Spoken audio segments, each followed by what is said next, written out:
వారికి వెరితనము కానీ రక్షింపబడుచున్న మనకు దేవుని శక్తి. పిల్లరా, మరి ఈ మొదటి అధ్యాయంలో 10వ వచనం నుంచి ఈరోజు మనము కొన్ని మాటలను ధ్యానం చేసుకుందాం. సహోదరులారా, మీరందరూ ఏకభావంతో మాట్లాడవలననియు, మీలో కక్షలు లేక ఏక మనసుతోను ఏక తాత్పర్యంతోను మీరు సన్నద్ధులై ఉండవలననియు మన ప్రభువైన యేసుక్రీస్తు పేరట మిమ్మను వేడుకొనుచున్నాను.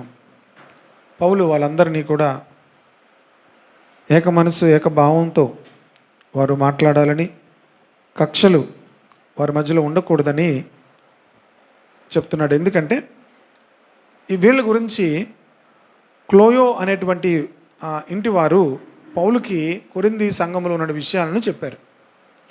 కొరింథీ సంఘంలో ఉన్నటువంటి విషయాలను పౌలుకు చెప్పడం జరిగింది. 11వ వచనం చూశారు కదా. నా సహోదరులారా, మీలో కలహములు కలవని క్లోయో ఇంటి వారి వలన నాకు తెలియవచ్చును. ఆ క్లోయో అనేటువంటి ఇంటి వాళ్ళు పౌలుకు చెప్పారనమాట, కొరింథీలో ఏముంది, కొరింథీ సంఘంలో కలహాలు ఉన్నాయి. కలహాలంటే ఒకరి మధ్యలో ఒకరికి పడని స్థితి ఉంది. కనుక మనము ఎవరికి చెప్తాము మన విషయాలు? ఈ క్లోయో అందరికీ చెప్పలేదు. ఎవరికి చెప్పాడు? పౌలుకు చెప్పాడు. ఎవరికి చెప్తే ఆ సమస్య పరిష్కరించబడుతుంది, ఇది మనం తెలుసుకోవాలి. చాలాసార్లు మనం ఎవరు పడితే వాళ్ళకి అన్నీ చెప్పేస్తాం. దానివల్ల ఏమవుద్ది?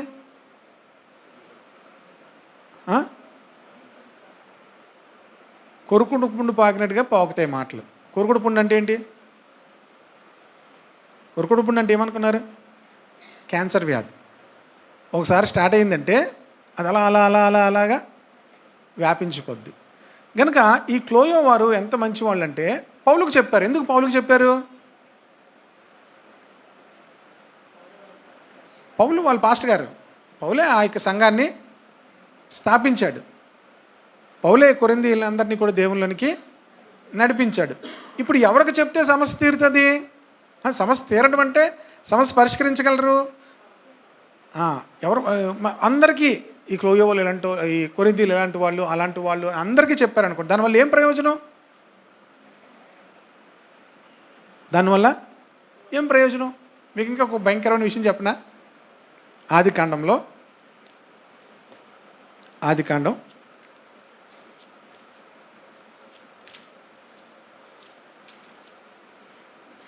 9వ అధ్యాయము 20వ వచనం చూడండి.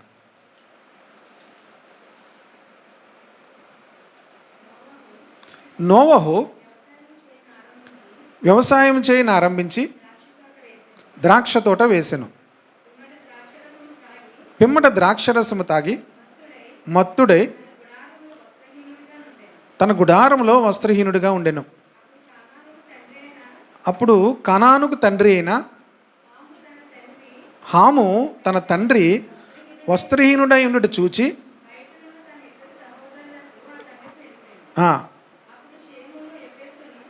షేమును యాపేతును వస్త్రం ఒకటి తీసుకొని తన ఇద్దరి భుజముల మీద వేసుకొని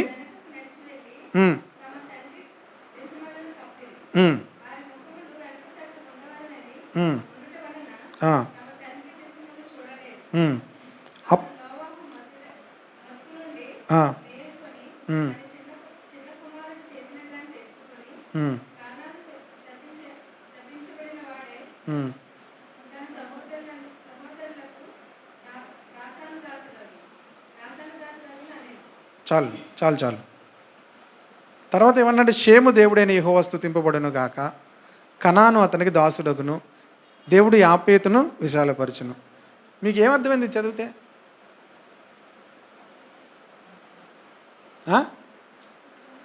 ఇప్పుడు ఒక వ్యక్తి తన తండ్రి వస్త్రహీనుడిగా ఉండడాన్ని చూశాడు. చూసి వెళ్ళి ఏం చేశాడు? షేముకి యాపేతుకి చెప్పాడు. చెప్తే వాళ్ళిద్దరు వెళ్ళి వస్త్రం తీసుకెళ్ళి కప్పారు. ఇప్పుడు నోవాహుకు తెలిసినప్పుడు ఏం చెప్తున్నాడు? కనాను శపింపబడిన వాడే తన సహోదరులకు దాసాను దాసుడగును అనెను. మరియు అతడు, షేము దేవుడైన యెహోవా స్తుతింపబడును గాక, కనాను అతనికి దాసుడగును. దేవుడు యాపేతును విశాలపరచును, అతడు షేము గుడారంలో నివసించును, అతనికి కనాను దాసుడగునని అనెను. ఇది మీకేం అర్థమవుతుంది?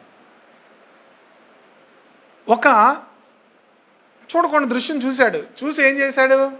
వీళ్ళందరికీ చెప్పాడు. ఏం తెచ్చుకున్నాడు చెప్పడం ద్వారా? ఒక విషయాన్ని చూసి మిగతా వాళ్ళిద్దరు ఏం చేశారు? వస్త్రం తీసుకొచ్చి కప్పారు. అదే పని ఎవరు చేయొచ్చు? ఆయనే, హాము చేయొచ్చు. కానీ చేయలేదు. వీళ్ళు ఏం చేశాడు? వేరే ఒకరికి చెప్పాడు. కనాను ఎందుకు శాపగ్రస్తుడు అంటే ఇక్కడి నుంచి అంత శాపం, ఇక్కడ నుంచి శాపము ప్రారంభమైంది గనక ప్రియ దేవుని బిడ్డలారా, మనము ఏ విషయాన్ని, అది మీరు అక్కడి నుంచి ఇక్కడికి వచ్చేయండి, జస్ట్ తర్వాత మీకు అలా దాన్ని అర్థం చేసుకోవడం ట్రై చేయండి. అందులోకి వెళ్తే ఒక ఆదికాండం మెడిటేట్ చేసే అవకాశం మనకు దేవుడు ఇస్తే అప్పుడు మిగతా విషయాలన్నీ కూడా చెప్తాను. కనుక మనము కొన్ని విషయాలు మనమే పరిష్కరించవచ్చు, కొన్ని విషయాలు పరిష్కరించవచ్చు. మనం పరిష్కరించలేని వాటిని ఏం చేయాలి? పరిష్కరించే వారికి చెప్పాలి. అంతేగాని మీరు ఎవరు కాదు? TV9 కాదు, మనం ఎవరు కాదు? TV9 కాదు, CBN కాదు, ఇంకేముంటాయి ఛానల్స్ ఇప్పుడు చాలా వచ్చాయి కదా, TV5 ఏవేవో వచ్చాయి, ఈటీవీ, ఇంకేమున్నాయో మనకు తెలియదు యూట్యూబ్ ఛానల్లో. ఇప్పుడు చూడండి, ఏదైనా జరిగిందంటే ఏం చేస్తారు తెలుసా? ఏదైనా ఎక్స్ట్రా చెప్తారేమో అనుకుంటాం, అదే చెప్తారు. పరిష్కారము ఉండదు. ఇప్పుడు మనం దేవుని బిడ్డలముగా మనం పరిష్కారం చెప్పేవారంగా ఉండాలి. హల్లెలూయా. ఇప్పుడు న్యూస్ ఛానల్లో ఏం చెప్తారు? ఎవరో చంపేశారు. ఏం చెప్తారు? చంపేశారు, ఇదిగో CCTV, అదో CCTV అంటారు తప్ప పరిష్కారము ఏమీ ఉండదు. ఏదో దొంగతనం జరిగింది అదే చెప్తారు, ఇంత పోయింది, పరిష్కారము ఉండదు. మనము అదే విషయాన్ని 10 మందికి చెప్పడం కాదు, పరిష్కరించాలి. ఇప్పుడు అతడు ఏం చేయలేదు? చిన్న కుమారుడు పరిష్కారం చేయలేదు, మిగతా వాళ్ళకి కూడా వెళ్ళి చెప్పాడు. దేవుడు నోవాహు ద్వారా ఆ పరిష్కరించిన వారిని ఏం చేశాడు? దీవించాడు. హల్లెలూయా. కనాను ఏమయ్యాడు? శపించబడిన వాడుగా అయ్యాడు. గనుక ప్రియ దేవుని బిడ్డలారా, ఈ క్లోయో ఇంటి వారు వెళ్ళి ఏం చేశారట? ఈ కొరింథీ సంఘంలో ఉన్నటువంటి కలహముల గురించి ఎవరికి తీసుకెళ్ళి చెప్పారు? పౌలుకు చెప్పారు. పౌలుకు చెప్పడం ద్వారా పౌలు ఉత్తరం రాశాడు. పౌలు ఉత్తరం రాయడానికి గల కారణం ఏంటనుకున్నారు? ఈ క్లోయో ఇంటి వారు వెళ్ళి పౌలుకు చెప్పడం ద్వారా కొరింథీయులకి ఈ ఉత్తరాన్ని పౌలు రాశాడు. ఎందుకంటే పౌలు దూర ప్రాంతంలో ఉన్నాడు. దూర ప్రాంతంలో ఉండి మరి పౌలు వీళ్ళ గురించి తెలిసిన తర్వాత వీళ్ళకి ఉత్తరం రాయడం జరిగింది. కనుక మనం చాలా జాగ్రత్తగా ఉండాలి. చిన్న విషయాలే కదా అనుకుంటాం కదా, మనం ఏమనుకుంటాం? చిన్న విషయాలే కదా, దేవుడు పట్టించుకుంటాడా? మరి ఆదికాండంలో చూసారా? పట్టించుకున్నాడు లేదా? కనాను దేశం ఎందుకు శపించబడింది? శాపం ఎక్కడి నుంచి వచ్చింది? హాము కుమారుడైనటువంటి కనాను, హాముకి కుమారుడు కనాను, అక్కడి నుంచి శాపము ప్రారంభమైంది. తన బట్టి దేశము శపించబడింది. ఎందుకు వాళ్ళు మరి తర్వాత షేము యాపేతు వారికి దాసులవుతారు అనే విషయాన్ని కూడా మనం అక్కడ చూసాం. కనుక ప్రియ దేవుని బిడ్డలారా, మనము దేవుని చేత శపించబడకుండా ఉండాలంటే సమస్యను ఏం చేయాలి? పరిష్కరించే వారం ఉండాలి. అంతే తప్ప సమస్యను ఏం చేయకూడదు? TV9లో వేసినట్టుగా అదే విషయాన్ని అందరికీ చెప్తే ఏం తెచ్చుకుంటాం? మనం శాపం తెచ్చుకుంటాం. కనుక అక్కడతోనే దాన్ని కప్పేయాలి. మీ దగ్గరికి వచ్చిందని మీతోనే కప్పేయాలి. హలో, ఏం చేయాలి? ఏం కప్పేయాలి? అక్కడ మీకు తెలిసిన విషయాన్ని మీరే దాన్ని కప్పాలి. అంతే తప్ప నీకు తెలుసా, నీకు తెలుసా, తెలీదా, ఎంత పని చేసావు అని చెప్పి మనం దాన్ని ఏం చేయకూడదు. ఇవి స్పిరిచువల్ రెలంలో ఇవన్నీ కూడా దేవునికి ఇష్టం లేనివి. ఏంటివి? దేన్ని బట్టి మనం తెలుసుకున్నాం దేవునికి ఇష్టం లేదని? ఆదికాండంలో చదివిన దాన్ని బట్టి దేవునికి ఇష్టం లేనివి గనుక వాటిని మనం చేయకూడదు. ఏమున్నాయి వాళ్ళ మధ్యలో? కక్షలున్నాయి, ఏకతాత్పర్యం లేదు. గనక మీరందరూ 10వ వచనం ఏకభావంతో మాట్లాడాలి, కక్షలు ఉండకూడదు, ఏక మనస్సు ఉండాలి, ఏకతాత్పర్యం ఉండాలి, మీరు సన్నద్ధులై ఉండాలి అని పౌలు ఏం చేస్తున్నాడు? వారిని వేడుకుంటున్నాను, బ్రతిమలాడుతున్నాను అంటున్నాడు. పౌలు ఏం చేస్తున్నాడు? బ్రతిమలాడుతున్నాను. ఎందుకు బ్రతిమలాడుతున్నాడు? ఎందుకు బ్రతిమలాడుతున్నాడు? వేడుకుంటున్నానంటే ఏంటి? బ్రతిమలాడుతున్నాను అనమాట. మిమ్మల్ని వేడుకుంటున్నాను. ఎందుకు వేడుకుంటున్నాడంటే అది మీ జీవితాలకు, క్రైస్తవులకు విశ్వాసులకు అది తగనిది. విశ్వాసులకు తగనిది. ఇంకెక్కడ ఉందా ఇలాంటి మాట చదివారా? తగనిది అని. ఎఫెసీ పత్రికలు ఉంటాయి చూడండి. ఎఫెసీ పత్రికలేనా? 5వ అధ్యాయము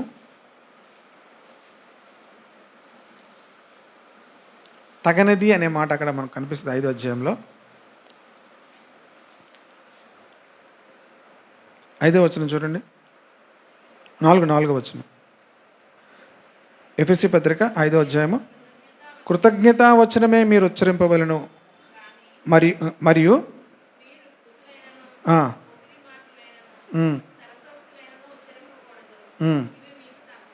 ఇవి మీకు తగవు. 3వ వచనం చదవండి. మీలో జారత్వమే కానీ, ఏ విధమైన అపవిత్రతయే కానీ, లోభత్వమే కానీ వీటి పేరైనా ఎత్తకూడదు. ఇదే పరిశుద్ధులకు తగినది. ఇందాక ముందు చదివింది ఏంటి? ఇవి మీకు తగవు, మీకు తగినవి ఇవి. మీరు ఏ విధమైన లోభత్వం కూడా, వీటి పేరు కూడా మీరు ఎత్తకూడదు. ఇలాంటి పేరు కూడా మనం ఎత్తకూడదట. ఇదే పరిశుద్ధులకు తగినది. అలాగే మనం కృతజ్ఞతా వచనమే ఉచ్చరింపాలి, కానీ బూతులు కానీ, పోకిరీ మాటలు కానీ, సరసోక్తులను ఉచ్చరింపకూడదు. ఇవి మీకు తగవు. కనుక మనం ఎలాంటి మాటలు మాట్లాడాలి, ఎలాంటి మాటలు మాట్లాడకూడదు, అక్కడ ఏది తగినది, ఏది తగినది అనే విషయాలు చూసాం కదా. కనుక దేవుని బిడ్డలమైన మనము సంఘముగా ఆ రీతిగా ఉన్నప్పుడే మనము సంఘము మరి దేవుని యొక్క శక్తిని, ప్రభావమును కలిగి ఉంటుంది. ఇంకా ముందుకెళ్తున్నప్పుడు ఇంకా చెప్తాను. నా సహోదరులారా, మీలో కలహములు కలవని. కలహములు అనేవి ఉండకూడదు, పరిష్కరించుకోవాలి. కలహాన్ని ఏం చేయాలి? పరిష్కరించుకోవాలి. అబ్రహాం జీవితంలో ఒక కలహం వచ్చింది. ఇంతకుముందు మీకు చెప్పి ఉంటాను. ఏంటమ్మా? అబ్రహాము జీవితంలో ఆదికాండము 13వ అధ్యాయము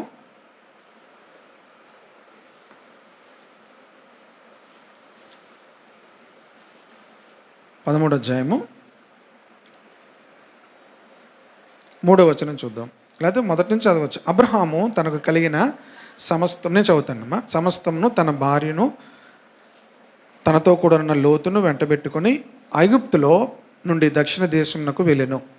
అబ్రహాము వెండి బంగారమును పశువులను కలిగి బహుధనవంతుడై ఉండెను.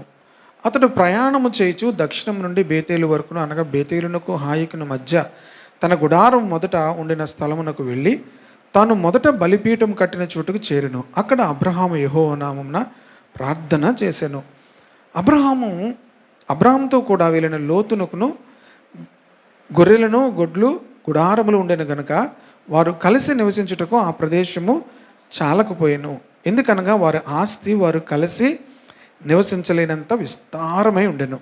అప్పుడు అబ్రహాము పశువుల కాపరులకును లోతు పశువుల కాపరులకును కలహము పుట్టెను. ఏం పుట్టింది? డబ్బులు ఎక్కువైపోతే కలహాలు పడతాయి.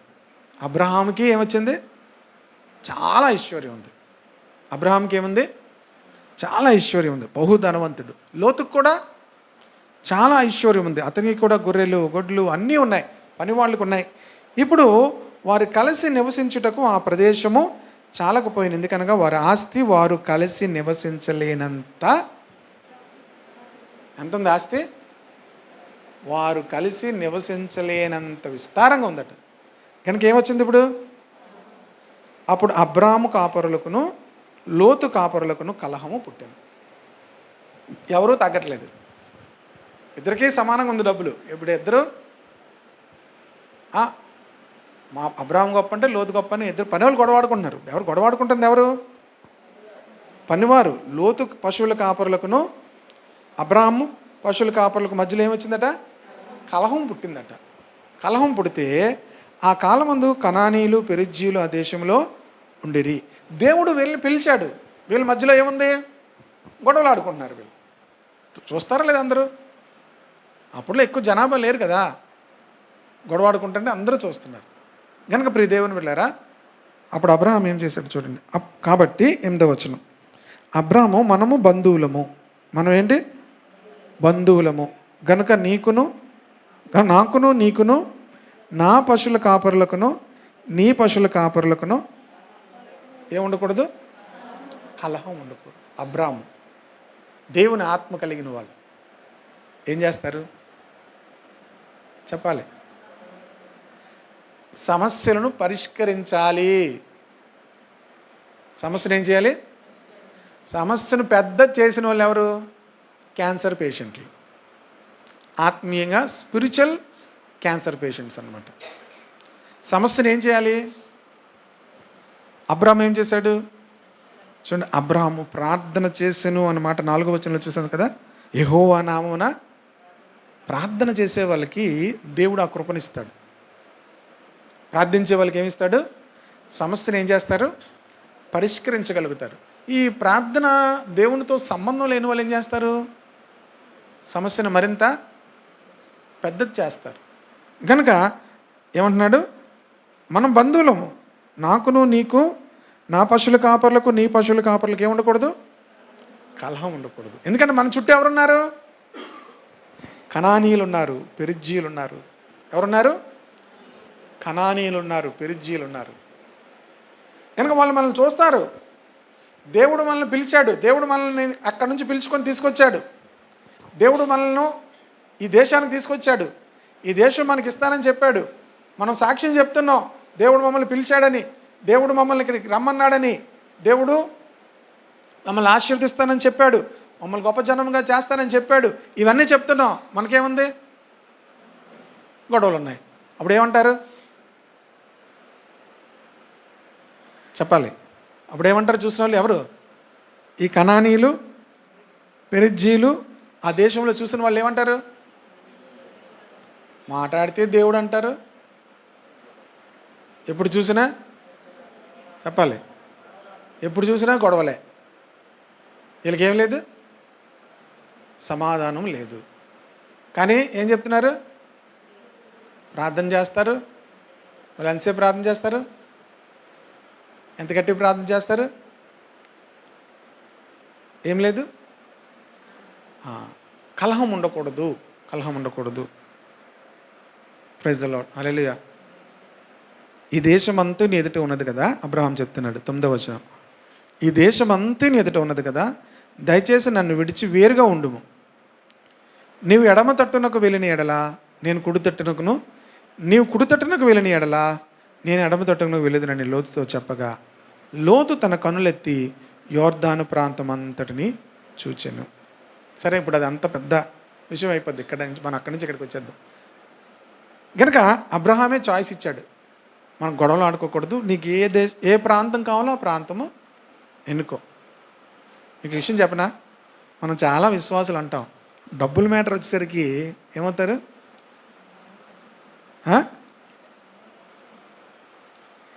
డబ్బుల మ్యాటర్లు కానీ, భూముల మ్యాటర్లు కానీ, పొలాల మ్యాటర్లు కానీ, ఆస్తులు వాటాలు కానీ వచ్చాయనుకోండి, నీకు ఏది కావాలో అది తీసుకో, నీకు మిగిలింది నేను తీసుకుంటాను అంటారా? ఏమంటారు చెప్పండి? అబ్రాహాం ఏమన్నాడు? నీకు ఏది కావాలో అది తీసుకో. నువ్వు కుడి తట్టుకు వెళ్తే నేను ఎడం తట్టుకు వెళ్ళిపోతాను. నువ్వు ఎడం తట్టుకు వెళ్తే ఈ దేశం అంతా నీ ఎదుట నీకు ఏది కావాలో నువ్వు తీసుకో అన్నాడు. అబ్రహాంకి ఏంట ధైర్యం? నేను ఎక్కడున్నా దేవుడు ఆశీర్వదిస్తాడు. హల్లెలూయా. నేను ఎక్కడున్నా దేవుడు ఆశీర్వదిస్తాడు. మనకేంటి భయం? మనం పక్కా అవిశ్వాసులు, గొడవలు ఆడేవారు ఆస్తుల కోసం, పొలాల కోసం, ఇల్లుల కోసం, ఇంకేదైనా దేనికోసమైనా. మన ఇంట్లో కూడా భార్యాభర్తల మధ్యలో కూడా డబ్బుల కోసం, లేకపోతే ఏదైనా వాళ్ళకెందుకు ఇచ్చావు, వీళ్ళకెందుకు ఇచ్చావు, ఏంటి నాకు చెప్పకుండా ఎందుకు ఇచ్చావు. భార్యాభర్తల మధ్యలో ఇలాంటివన్నీ ఉన్నాయంటే కలహాలు ఉన్నాయి. వాళ్ళకి ఏమున్నాయి? కలహాలు ఉన్నాయి. మన చుట్టూ ఉన్న వాళ్ళు ఇప్పుడు దేవుని బిడ్డలారా ఇవన్నీ చూస్తూ ఉంటారు. ఇవన్నీ మీరేం ప్రజెంట్ చేస్తున్నారంటే మీ దేవుని గురించి ఒక తప్పుడు సాక్ష్యాన్ని చెప్తున్నారు. మీరు మీ దేవుని గురించి మీరు ఏం చేస్తున్నారు? ఒక తప్పుడు సాక్ష్యాన్ని చెప్తున్నారు. బహుశా అబ్రహాం గురించి అందరూ చూసుంటారు. ఏం చెప్పుకుంటారు చెప్పండి? అప్పుడు అబ్రహాం ఏం ఫెయిత్ అండి బాబు, ఏమనుకుని ఉంటారు? పనులు అనుకుంటారా కనీసం? ఏం ఫెయిత్ అండి బాబు, యోర్దాను ప్రాంతం వదిలేస్తావేట బాబు, యోర్దాను పక్కనే అన్ని నీళ్లు ఉంటాయి, మనుషులకి ఏం కావాలి? పశువులు, పంటలు, అన్నిటికీ ఏది అవసరం? లోతు వెంటనే ఏదేం చేసుకున్నాడు? ఛాన్స్ దొరికింది, ఏదేం చేసుకున్నాడు? యోర్దాను ప్రాంతం అంతా చేసుకున్నాడు. అబ్రాహాము ఏది మిగిలిందో అది తీసుకున్నాడు. ఎవరు దీవించబడ్డారు? ఎవరు ఇప్పుడు వరకు ఉన్నారు? లోతు దేనికి సాదృశ్యంగా ఉండిపోయాడు? లోతు అనగానే సొదొమ గొమొర్రా గుర్తొస్తుంది మనకి. లోతు అనగానే లోతు భార్య గుర్తొస్తుంది. ఉప్పు స్తంభం అయిపోయింది. ఇప్పుడు దేవుని బిడ్డలారా లోతు ఒక మంచి మాదిరిగా ఏమీ కనిపించడు. అబ్రాహాము తరతరములకు కూడా విశ్వాసులకు తండ్రిగా ఉన్నాడు. ఎందుకంటే తన విశ్వాసాన్ని తన క్రియలలో చూపించాడు. మనకేముండకూడదు? కలహం ఉండకూడదు. కలహాన్ని మనం పరిష్కరించుకోగలగాలి. Praise the lord. హల్లెలూయా. మీరు వెతికితే దేవుడు సమస్యను పరిష్కారము ఇస్తాడు. అలాగని కలిసి కొట్టుకుందామా అనట్లేదు. వద్దొద్దు ఎక్కడికి వెళ్ళదు, ఇక్కడ ఉండవు, ఇక్కడే అనట్లేదు. కలిసి ఉంటే ఏమవుతుంది? గొడవలు వస్తాయి. కనుక నీకు ఏది కావాలో అక్కడికి వెళ్ళు, నేను ఇటువైపు వెళ్ళిపోతాను. సమస్యను జ్ఞానముతో ఏం చేశాడు? పరిష్కరించాడు. సమాధానపరచు వారు ధన్యులు, వారు దేవుని కుమారులు అనబడుతుంది. కలహాన్ని ఉంచుకొని మనం బతకూడదు. అర్థమవుతుంది కదా? పౌలు అందరినీ బ్రతిమలాడుతున్నాడు. మన చుట్టూ చాలామంది ఉన్నారు అన్యులు. కనుక మన మధ్యలో ఏముండకూడదు? కలహం ఉండకూడదు. త్వరితంగా పరిష్కరించుకోవాలి. వాళ్ళే ఆత్మీయులు. మిగతా మేము మరలా చెప్తున్నాను, మరలా ప్రతిసారి ఎందుకు పాస్టర్ గారు చెప్తారంటే ప్రార్థన చేసే వాళ్ళు ఆత్మీయులు కాదు. అందరూ ప్రార్థన చేస్తారు. మనకన్నా బాగా అన్యులు కూడా ప్రార్థన చేస్తారు తెలుసా? ఎప్పుడు లేచి చేస్తారు ప్రార్థన? 3 గంటలు లేచి చేస్తారు, 4 గంటలు లేచి చేస్తారు. ఎందుకు చేస్తారు తెలుసా? చల్లనీళ్ళు స్నానం చేసి పువ్వులు పట్టుకొని వెళ్ళి, మనం ఏమీ పువ్వులు కొయ్యాల్సిన పని లేదు, ఏమీ కొయ్యాల్సిన పని లేదు. పాయస్ ముఖంతో మంచం మీద కూర్చొని ప్రార్థన చేస్తాం. మనం మూతి కూడా కడగకుండా ఏంటి కంపు, మన నోరు కంపుతో మనం ఏం చేస్తాం? వాళ్ళు కంపుతో చేస్తారా? అపవిత్రం వాళ్ళకి. అర్థమైందా? మొత్తం నోరంతా కడుక్కొని స్నానాలు చేసి అప్పుడు వెళ్తారు. ఇప్పుడు వాళ్ళు ఎక్కువ, మీరు ఎక్కువ. అలా పోలిస్తే వాళ్ళే ఎక్కువ. జీవన విధానం మనది. దేవుని బిడ్డలారా కలహాన్ని ఏం చేసుకోవాలి? పరిష్కరించుకోవాలి. వాళ్ళకి ఇంకో కలహం ఉంది, స్పిరిచువల్ కలహం. ఇప్పుడు మనకి ముందు కలహాలు వేరే, ఒకరితో ఒకరు ఏకీభించలేకపోవడం, ఏకభావం లేకపోవడం. స్పిరిచువల్ కలహం 12వ వచనం చూడండి.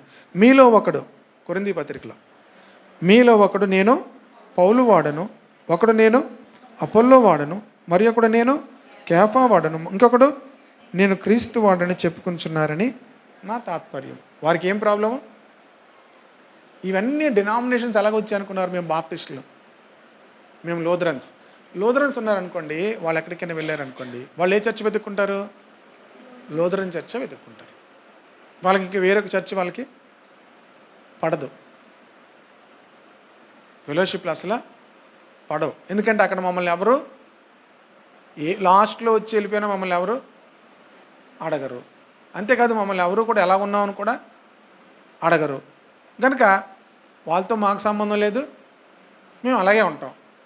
లూథరన్స్, బాప్టిస్ట్ వాళ్ళు ఎక్కడ బాప్టిస్ట్ సంఘాలు ఉన్నాయో అక్కడే ఉంటారు వాళ్ళు. పెంతెకోస్తు వాళ్ళు పెంతెకోస్తు సంఘాలు వెతుక్కుంటారు. ఇప్పుడు దేవుని బిడ్డలారా, అన్నీ దేవుని సంఘాలే, అన్నీ దేవుని సంఘాలే. కనుక ప్రతి దేవుని బిడ్డ. కానీ ఏమైపోయింది ఇప్పుడు, హెబ్రోన్ వాళ్ళు ఉన్నారనుకో, వాళ్ళు అస్సలు ఇంకెవ్వరి దగ్గరికి వెళ్ళరు. భక్త్ సింగ్ ఫెలోషిప్ వాళ్ళు కూడా ఇంకొక ఫెలోషిప్కి వెళ్ళరు. లేమన్ ఎవెంజెలికల్ ఫెలోషిప్ ఉంటుంది, వాళ్ళు ఇంకొక దగ్గరికి వెళ్ళరు. నేను అన్ని ఫెలోషిప్లు కూడా చూశాను, నేను వెళ్ళేవాడిని, వాక్యం వినేవాడిని. నాకు అర్థమైంది ఏంటంటే, అన్ని ఫెలోషిప్పుల్లో కూడా దేవుని ఆత్మ పనిచేస్తుంది. హల్లెలూయా.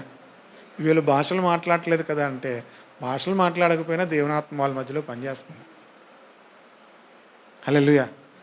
ఒక్కొక్క ఫెలోషిప్లో ఒక్కొక్క క్వాలిటీ ఉంటుంది. హెబ్రోన్ ఫెలోషిప్లో చూస్తే వాళ్ళకు ఉన్నటువంటి క్వాలిటీ ఇంకెక్కడ ఎవరి దగ్గర ఉండదు. హెబ్రోన్ ఫెలోషిప్లో చూస్తే అంత డిసిప్లిన్ ఉంటుంది. మన పెంతెకోస్తోలు ఈ ఆత్మానుభవం కనుక ఉంటారు, ఎన్నైనా అవనండి, భోజనాల దగ్గర చూడండి తేలిపోతారు. భోజనాలు ప్రారంభం అయ్యేటి ఏమవుతారు, భోజనాలు ఏమైనా తక్కువ అంటే, మీకు హెబ్రోన్ ఫెలోషిప్లో భోజనాల దగ్గర ఎంత డిసిప్లిన్ ఉంటుందంటే, ఒక 100 మంది కూర్చున్నా, ఒక 200 మంది కూర్చున్నా, 200 మందికి ప్లేట్లు అన్నీ పడేదాకా ఎవడ తినడం. మనం ఏసి వేయగానే ఒకళ్ళు వేయకపోయినా గొడవాడుకొని మరి అంత డిసిప్లిన్ ఉంటుంది, అంత చక్కని అక్రమం ఉంటుంది. లేమన్ ఎవెంజెలికల్ ఫెలోషిప్ కోసం మీకు మనం చెప్పాను, వాళ్ళు ఇప్పుడు అందరూ కాదు, ఇప్పుడు అందరూ దొంగ విశ్వాసులు స్టార్ట్ అయిపోయారు కదా. ఇప్పుడు అందరూ ఏంటి, పాస్టర్ గారులు ఉంటేనే అంత, పాస్టర్ గారు లేకపోతే వేరు. జనరల్గా వాళ్ళు పెళ్ళికి పెళ్లి కూతురు పెళ్లి కొడుకును కూడా చూసుకోరు. పెళ్ళికి పెళ్లి కూతురు పెళ్లి కొడుకును కూడా చూసుకోరు. అంటే చూసుకోరంటే వీళ్ళ సెలక్షనే ఉండదు, ప్రార్థన చేసి పాస్టర్ గారు ఏడు చెప్తే చేసుకుంటారు. ఈ విశ్వాసం మనం అసలు తట్టుకోలేము కదా. ఈ విశ్వాసాన్ని బాబోయ్, ఇప్పుడు చెప్పండి, పెంతెకోస్తులు ఎంత ఆడవాడు అంటారు, మాకు జుత్తు ఎంత ఉండాలి, ఏమంటారు, జుత్తు ఎంత ఉండాలి, కర్లీ హెయిర్ ఉండాలి, ఇంత పొడుగు ఉండాలి, అంత పొట్టు ఉండాలి, తెల్లగా ఉండాలి. మరి నల్లగా ఉన్న వాళ్ళందరూ నరకంలో ఉంటారు, తెల్లగా ఉన్న వాళ్ళే ఎక్కువ నరకంలో ఉంటారు, ఎందుకంటే వాళ్ళకి ఎక్కువ. అంకుల్ మీరు కాదు, ఓ తెల్లగా ఉన్న వాళ్ళకి ఆయనకు కూడా ఉన్నాడు కదా, ఆయన బ్రాహ్మణే, ఒడియా బ్రాహ్మణ్. ఇక్కడ తెల్లగా ఉన్న మనిషి ఉంది. అమ్మ ఇక్కడ చాలామంది తెల్లగా ఉన్న వాళ్ళు కనబడుతున్నారు. ఫస్ట్ అంకుల్ అనుకున్నాను. వీళ్ళందరికీ ఏముంటుంది, మేము అందంగా ఉన్నాం అనుకుంటారు. తలకాయ నొప్పి, అందంగా ఉన్నాం, మనలో ఏం పెరిగిపోద్ది, కాసింత పొగరు గర్వం అన్నీ పెరుగుతాయి. ఈ గర్వమే సాతాను యొక్క పాపం. అదే పాపం. ఆ గర్వంతోనే కిందకి నెట్టివేయబడ్డాడు. మళ్ళీ ఈ గర్వంతో మనం ఎక్కడికి వెళ్తాం, పరలోకం. ఇది పోతేనే మనం అక్కడికి వెళ్తాం కదా.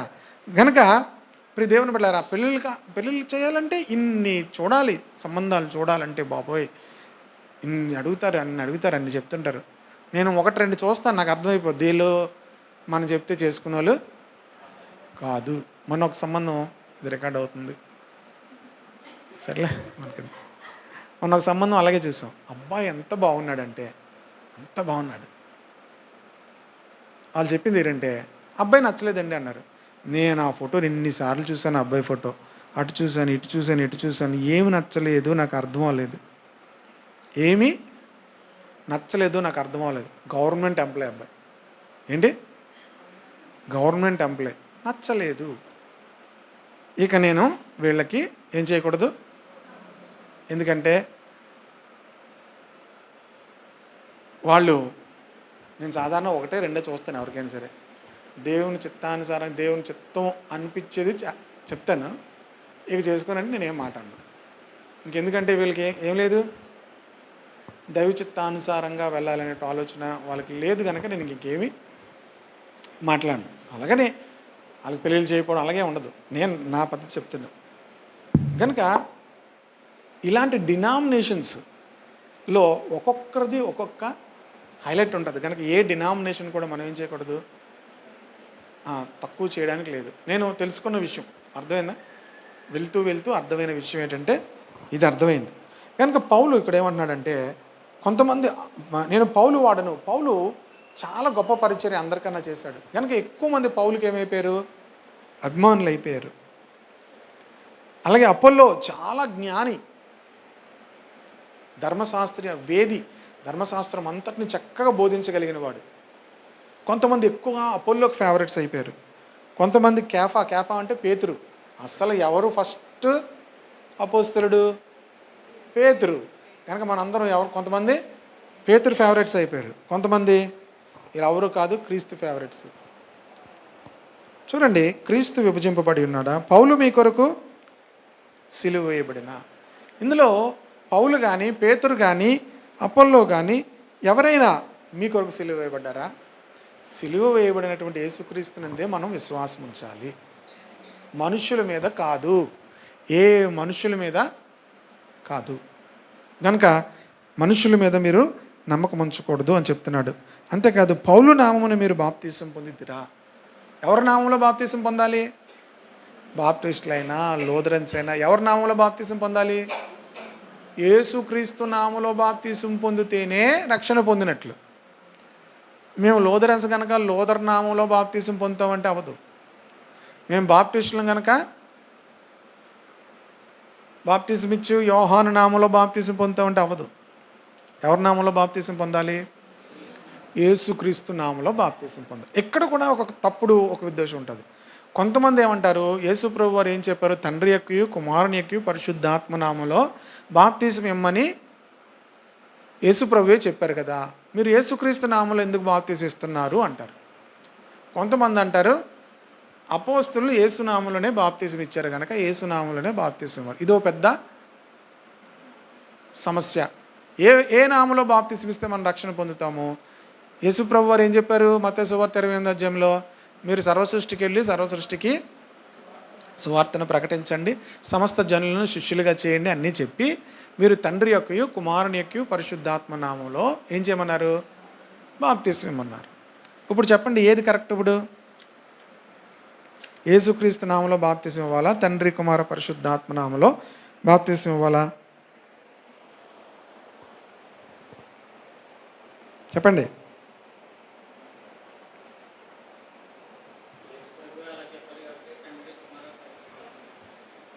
ఇవ్వాలి కదా. మరి అపోస్తలులు ఎలాగిచ్చారు?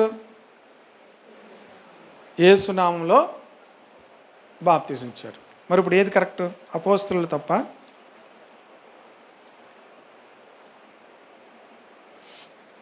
పేతురు ప్రసంగించినప్పుడు ఏం చెప్పాడు?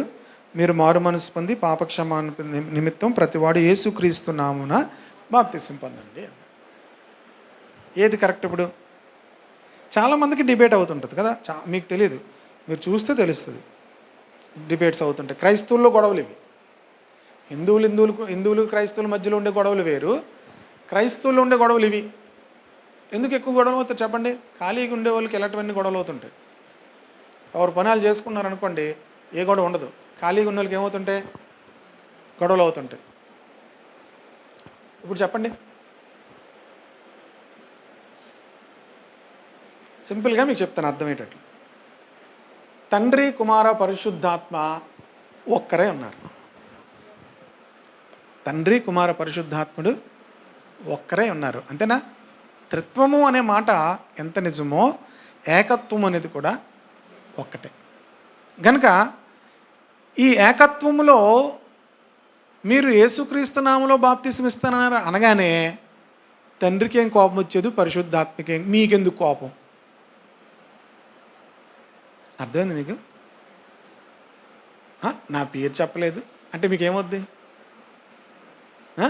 చేసిందంతా నేను, కనీసం ఒక మాట చెప్పలేదు అనగానే మీకేమొస్తుంది? మీకు వస్తుంది, వాళ్ళకి రాదు కోపం. మనం ఏమనుకుంటామంటే మనం గొడవలు ఆడుకునే వాళ్ళం కదా, వాళ్ళు కూడా అలా గొడవలు ఆడుకుంటారు. మనం ఎలాంటి వాళ్ళని తెలుసా, మనం వెళ్తే పరలోకంలో కూడా గొడవలు పెట్టేస్తారు. మీరు వెళ్తే ప్రభువా సిలువేయబడింది ఎవరు, నువ్వా తండ్రా పరిశుద్ధాత్మ, నువ్వే కదా, మరి ఏ నామంలో బాప్తిసం ఇవ్వాలి? వెంటనే ఆయన ఏం చెప్తాడు తెలుసా, అక్రమం చేయలేరా, మీరు ఇక్కడికి వస్తే ఇది పాడు చేసినట్టున్నారు, నరకంలో పోండి తోసేస్తాడు మనల్ని. పరలోకంలో గొప్ప సమాధానం ఉంది. తండ్రి కుమార పరిశుద్ధాత్మలు వారు ఏకమై ఉన్నారు. హల్లెలూయా.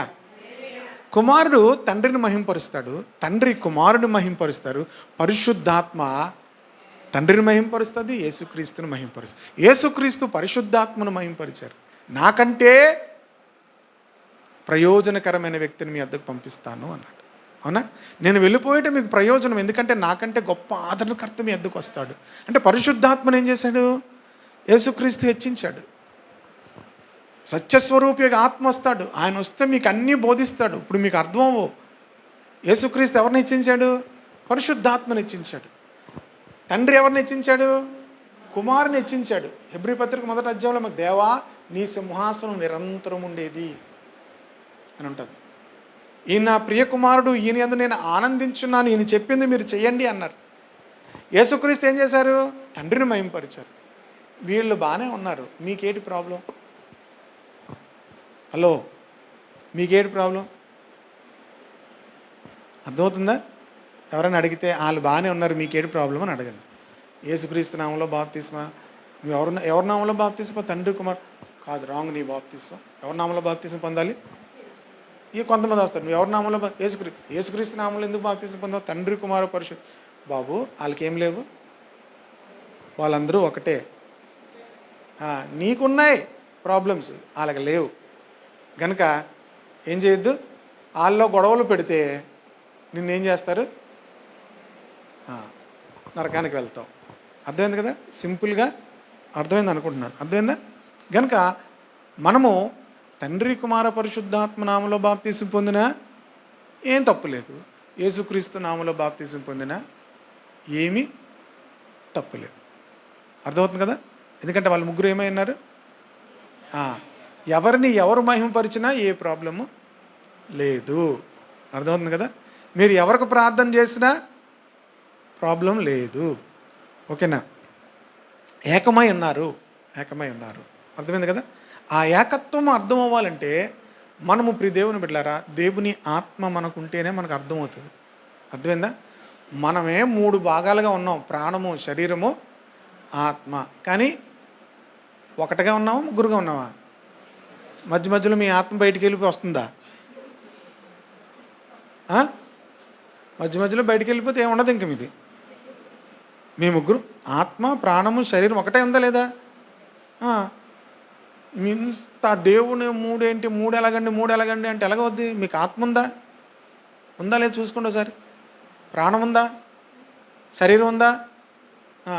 మీరే ఒక్కటిగా కనబడుతున్నారు, కానీ 3 వేరే వేరే భాగాలు మీలో ఉన్నాయి కదా. ప్రాణం ఉంది, ఆత్మ ఉంది, శరీరము ఉంది. నా శరీరం నా మాట వినట్లేదండి, నీకేం మెంట్లా, శరీరం నువ్వేట్రా, నువ్వేరేటి నిబ్బు శరీరం ఏంట్రా అంటారు లేదా? ఆత్మ సిద్ధమే కానీ శరీరము బలహీనము. మనం ఆత్మ ఏమంటుంది, పొద్దున్న లేచి ప్రార్థన చేయంట. శరీరం ఏమంటుంది, ఇంకొక అరగంట పడుకుని లే అంటుంది. అరగంట ఏమవుద్ది, 7:30 అవుద్ది.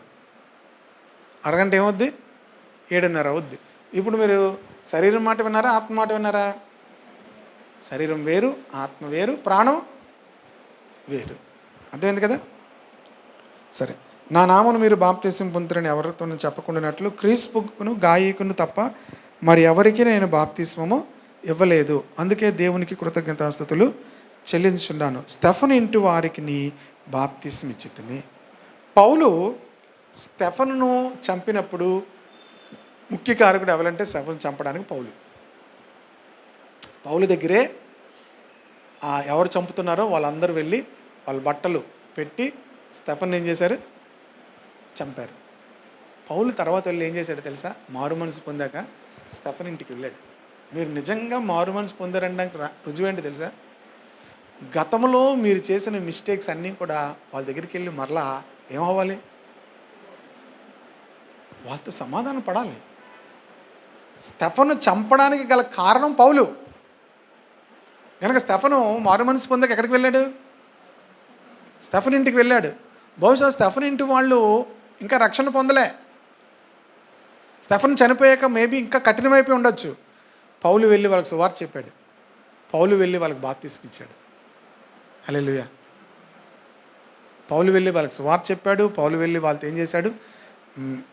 మీ కుమారుడు లేకపోతే మీ సహోదరుడు మరణించడానికి నేనే కారణం, కానీ నేను ఇప్పుడు మారు మనసు పొందాను అని చెప్పి వాళ్ళకి సువార్తని చెప్పి తర్వాత వాళ్ళ ఇంటి వారికి బాప్తిస్మం ఇచ్చాడు.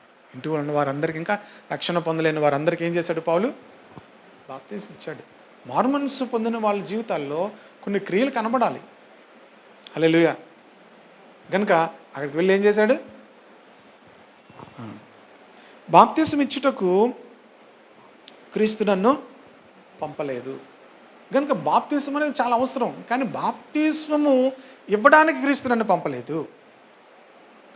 క్రీస్తు యొక్క శిలువ వ్యర్థము కాకుండానట్లు వాక్చాతుర్యము లేకుండా సువార్త ప్రకటించుటకు ఆయన నన్ను పంపించాడు. బాప్తిస్మం అనేది క్రైస్తవత్వంలో ఒక భాగం, అంతే తప్ప బాప్తిస్మే సంపూర్ణంగా కాదు. సువార్త ప్రకటించడానికి ప్రభు నన్ను పంపించాడు.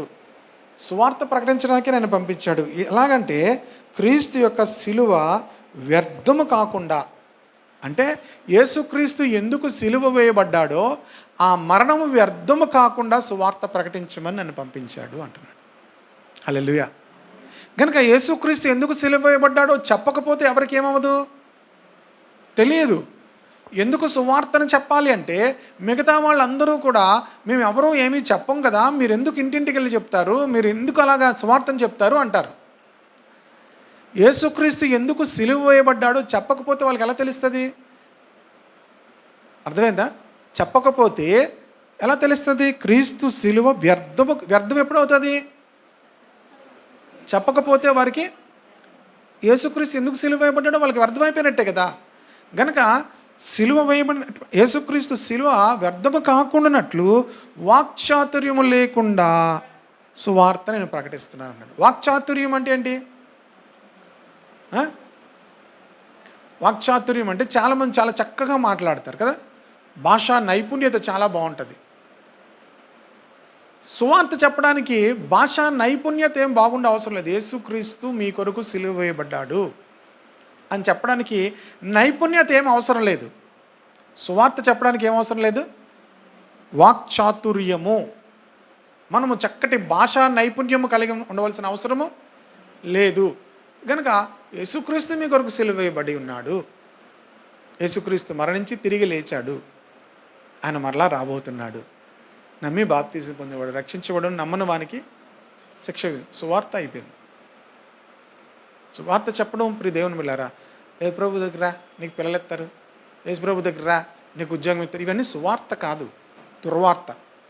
ఎందుకని అనుకున్నారు దుర్వార్త అని? ఖచ్చితంగా చెప్పగలరా పిల్లలు ఇస్తారని? ఖచ్చితంగా చెప్పగలరా ఉద్యోగం ఇస్తారని? ఖచ్చితంగా చెప్పగలరా వాళ్ళు అనుకున్నది అయిపోద్దని? ఎందుకు చెప్పలేమంటే ఖచ్చితంగా అవుతుందని యేసుప్రభువే చెప్పలేదు. అర్థమవుతుంది కదా.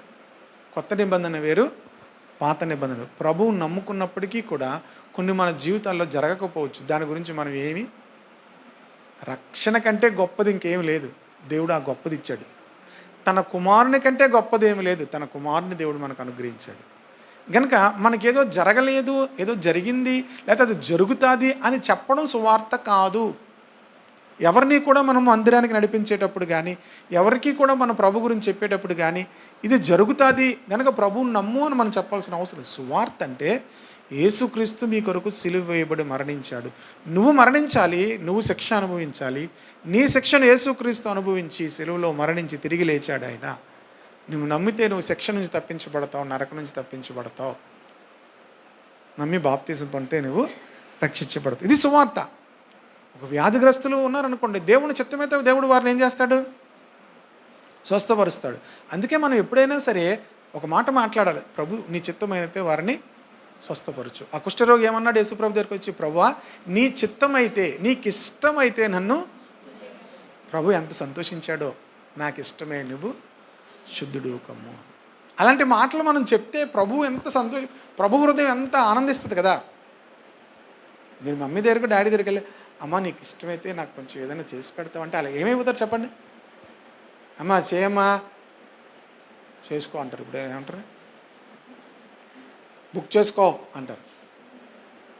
ఇప్పుడు అందరికీ చేసుకో అంటలేదు, ఇప్పుడు ఏమంటున్నారు? బుక్ చేసుకో అంటున్నారు. చేస్తాను అంటలేదు, చేసుకోకూడదు అంటలేదు. ఏం చేస్తున్నారు? బుక్ చేసుకో అంటున్నారు. అంతే.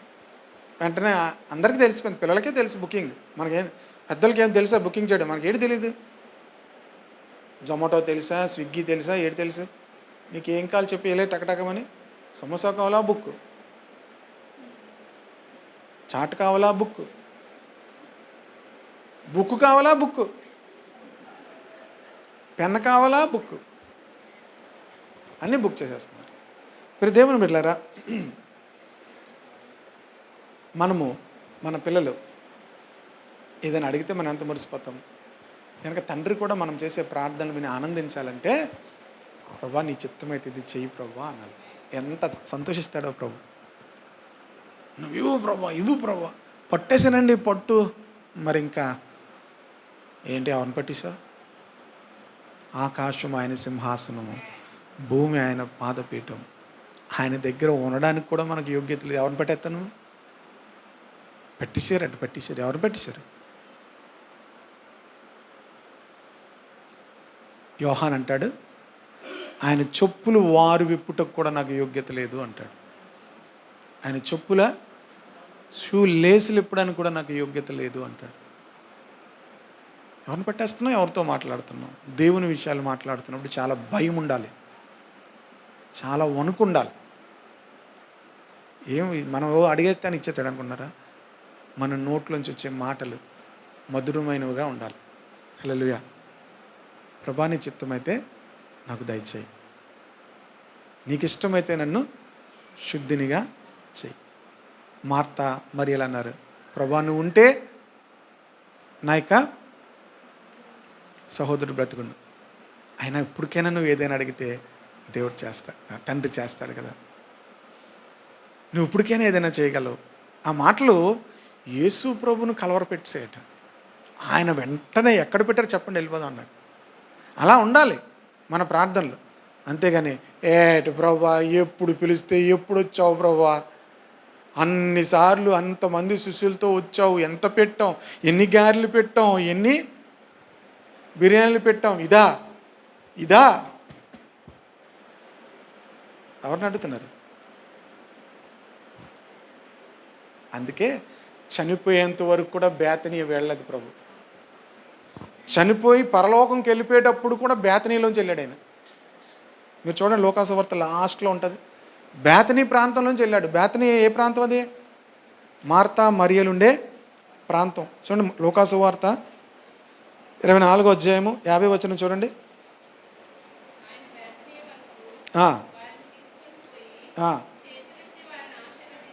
ఎక్కడి వరకు తీసుకెళ్ళాడట? సిలువ వేయబడక ముందు ఎక్కడికి వెళ్ళాడు ఆయన? బేతనీకి వెళ్ళాడు ఆయన. బేతనీ మార్తా, మరియా, లాజరు ఉండేటువంటి ప్రాంతం. ఆ కుటుంబం అంటే ఎంత ఇష్టం అంటే ప్రియదేవుని బిడ్డలారా, ప్రభుకి వాళ్ళు అడిగిన మాటలు, వారు చేసిన పరిచర్య ప్రభుకి అంత ఇష్టం. కనుక మనం ప్రభుకు ప్రార్థన చేసేటప్పుడు మనం ఎప్పుడూ కూడా చక్కని మాటలతో ప్రార్థన చేయాలి. దేవా నీ చిత్తమైనట్లయితే ఇది దయచేయి. అంతే. నేను ఏం చేస్తాను?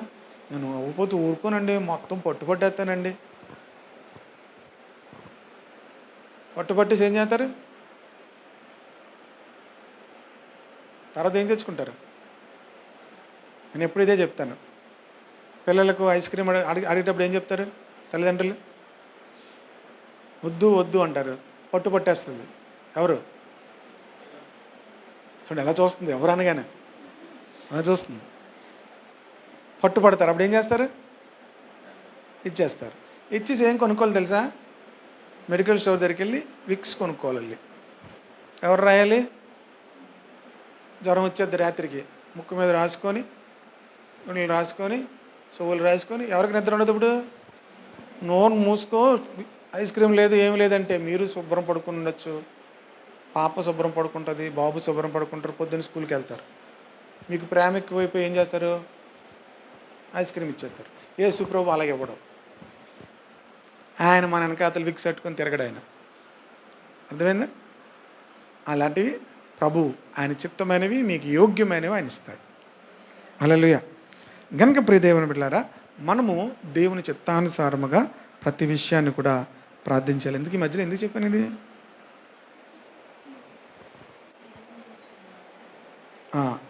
మనము అవిస్తారు ఇవిస్తారని చెప్పడం కాదు, సిలువను గురించిన మాటలే చెప్పాలి. అర్థమైంది కదా? ప్రభు ఇవ్వచ్చు, ఇవ్వకపోవచ్చు. ప్రభువుకి ఇష్టమైతే ఆయన ఏం చేస్తారు? ఇస్తారు. సిలువను గూర్చిన వార్త నశించున్న వారికి 18వ వచనం వెర్రితనం, కానీ రక్షింపబడుచున్న మనకు దేవుని శక్తి. లోకంలో ఉన్న వాళ్ళందరికీ కూడా సిలువను గూర్చిన వార్త ఏంటి? వెర్రితనం. కానీ మనకు దేవుని శక్తి. గనుక సిలువను గురించి మనుషులు చెప్తే ఆయన ఎక్కడో చనిపోతే మాకెందుకు రక్షణ కలుగుతుంది అంటే అప్పుడు ఎలాగుంది వాళ్ళకి? మనల్ని ఎలా చూస్తారు వాళ్ళు? మనం వెళ్ళిపోయిన తర్వాత ఏమనుకుంటారు తెలుసా? ఏం లేదు, ఎవరో చచ్చిపోవడం ఏంటి, వీళ్ళు రక్షణ పొందడం ఏంటి, వీళ్ళు పరలోకం వెళ్ళిపోవడం ఏంటి, ఏమనుకుంటారు వాళ్ళు? వెర్రితనం. దేవునికి తెలుసు వెర్రితనం అని. ఆ వెర్రితనం దగ్గరికే వస్తాను చూడండి. ఇందు విషయమై జ్ఞానుల జ్ఞానము నేనేం చేస్తాను? నాశనం చేస్తాను.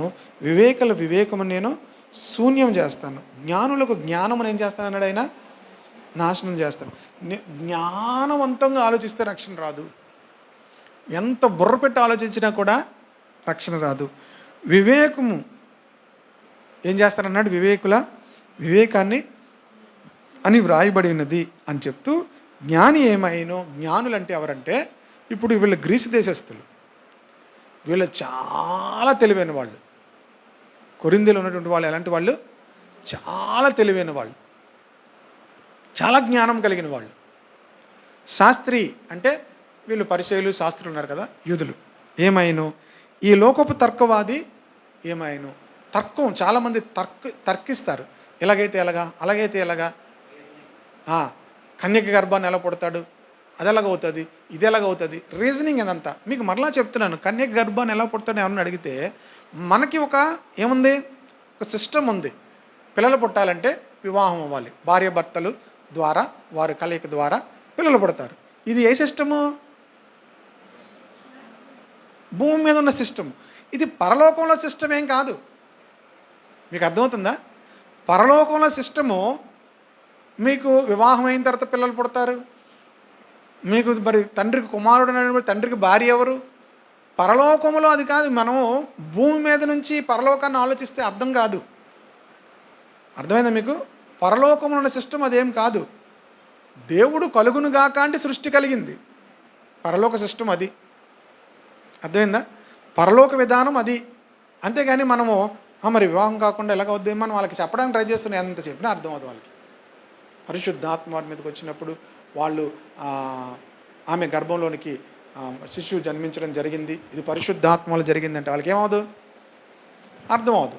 అర్థం అవ్వకపోతే మనం గుండెపిండ అయ్యి దానికి ఎలా చెప్పాలి అయినా ప్రభు ఏంటి అలా చేశారు, మామూలుగా ఎవరు చేస్తుంటే బాగా ఈజీ చెప్పేద్దాం కదా అని మీరు అనుకోవాల్సిన అవసరం ఏం లేదు.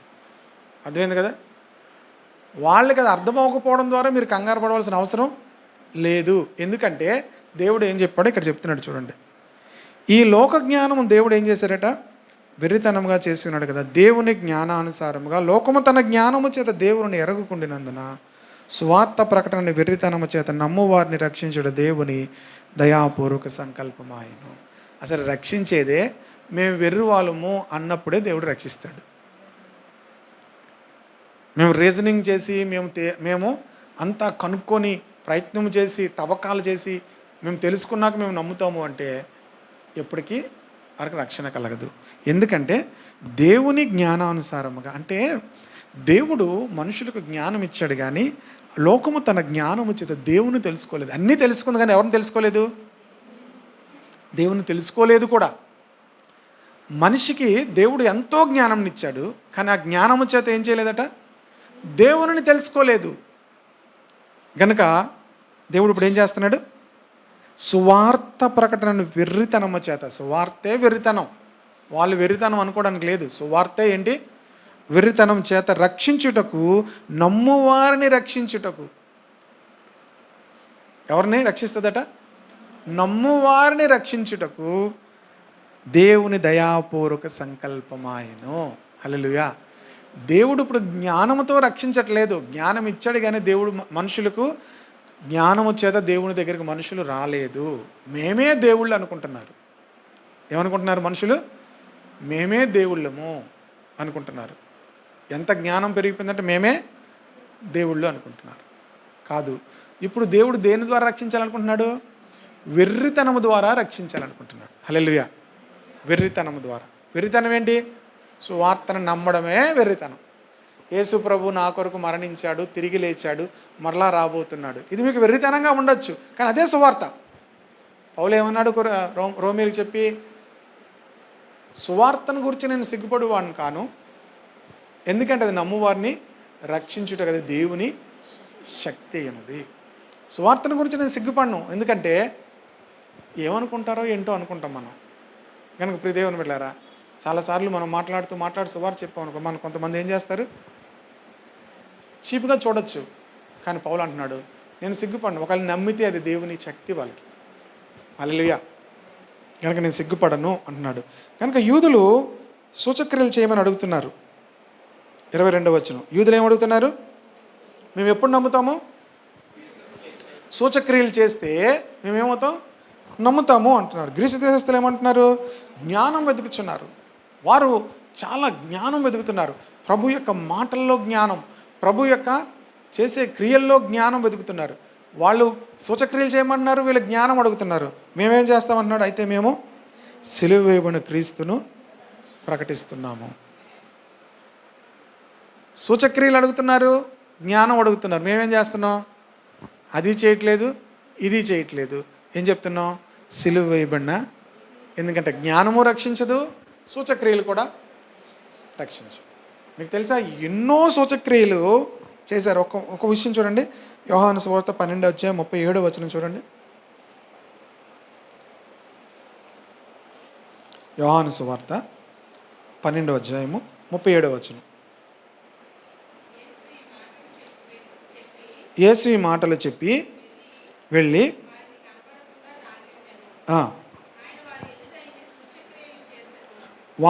ఆయన వారి ఎదుట ఇన్ని సూచక్రియలు చేసినను,